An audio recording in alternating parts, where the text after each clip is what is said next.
Number, সহবাস মূল কাজ শুরু করার পূর্বে অবশ্যই স্ত্রীকে আদর সোহাগ করে পুরোপুরি উত্তেজিত করে নেবে। 8 নাম্বার, বিসমিল্লাহ বলে সহবাস শুরু করবেন। 4 নাম্বার, সহবাসের পূর্বে ভালো করে দাঁত ব্রাশ করে নেবেন। আউযু বিল্লাহি মিনাশ শাইতানির রাজিম। বিসমিল্লাহির রহমানির রহিম। প্রিয় পর্দার আড়ালের মা ও বোনেরা ও আমার যুবক ভাইয়েরা, সকলেই কেমন আছেন? আশা করি এই মুহূর্তে যে যেখান থেকে আমার এই ভিডিওটি দেখছেন সকলে আল্লাহর রহমতে ভালোই আছেন। আপনাদেরকে ভালো রাখার জন্যই আপনাদের জন্য আরও একটি নতুন ভিডিও নিয়ে এসেছি। অনেকেই আমার কাছে জানতে চান সহবাসের কয়েকটি সুন্নতি পদ্ধতি, তাই যারা এই বিষয়ে জানতে চান তারা এই ভিডিওটি দেখতে পারেন। ইনশাআল্লাহ আপনারা এখান থেকে নতুন কিছু শিখতে পারবেন। আমরা অনলাইনে সুন্নতি বিভিন্ন পদ্ধতি দেখি, কিন্তু আমরা সেগুলো দেখে ভুল শিক্ষা নিই এবং পুরুষ বক্তা যেভাবে বলে আমাদের মা বোনরা অনেক সময় বুঝেন না।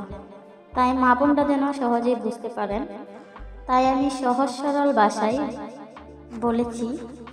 প্রিয় পর্দার আড়ালের মা ও বোনেরা, সহবাস হলো স্বামী স্ত্রীর মধুর মিলন।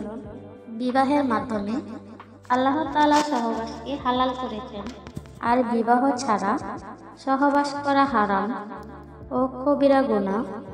সহবাস সম্পর্কে আল্লাহ তাআলা বলেন, তোমাদের স্ত্রীগণ তোমাদের জন্য ক্ষেত শুরু, অর্থাৎ তোমরা যেভাবে চাও সেভাবে তোমাদের ক্ষেতে গমন করতে পারো।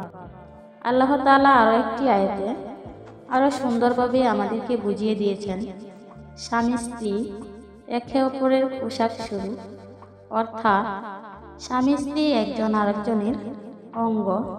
কিন্তু আমরা অনেক সময় উল্টাপাল্টা ফতুয়া দিয়ে স্বামী স্ত্রীর মধ্যে দূরত্ব তৈরি করি।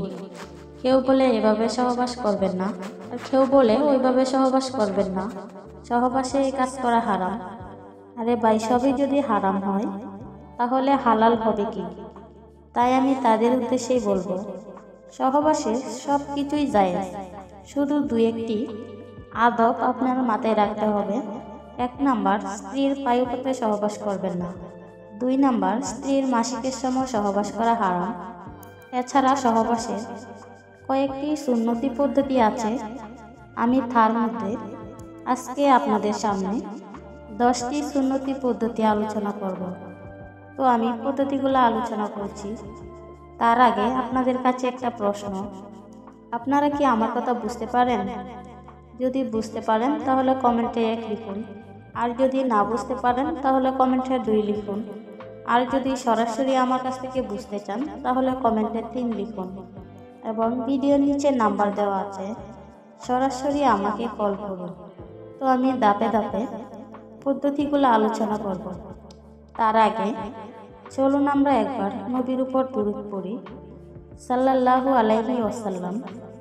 1 নাম্বার, সহবাসের সময় স্বামী স্ত্রী উভয়কে পাক পবিত্র থাকতে হবে। 2 নাম্বার, কোনো পশু বা শিশুর সামনে সহবাসে লিপ্ত হবেন না। 3 নাম্বার, বিসমিল্লাহ বলে সহবাস শুরু করবেন। 4 নাম্বার, সহবাসের পূর্বে ভালো করে দাঁত ব্রাশ করে নেবেন এবং সুগন্ধি ব্যবহার করা আল্লাহর সুন্নত, আল্লাহর রাসূলের সুন্নত।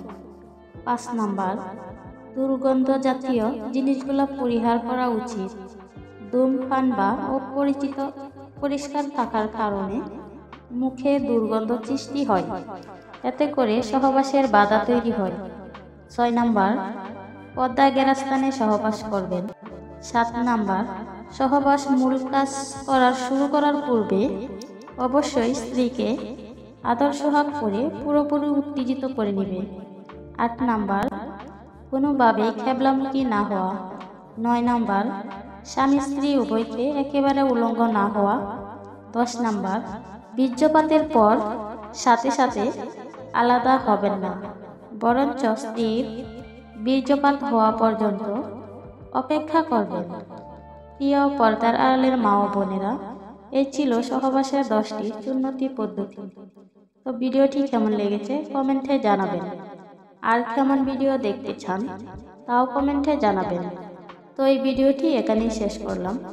আর আমার পরবর্তী ভিডিও দেখতে এখনই আমার চ্যানেলটিকে একটি গুথা মেরে সাবস্ক্রাইব করে দিন। সকলকে ধন্যবাদ। আসসালামু আলাইকুম ওয়া রাহমাতুল্লাহি ওয়া বারাকাতুহু।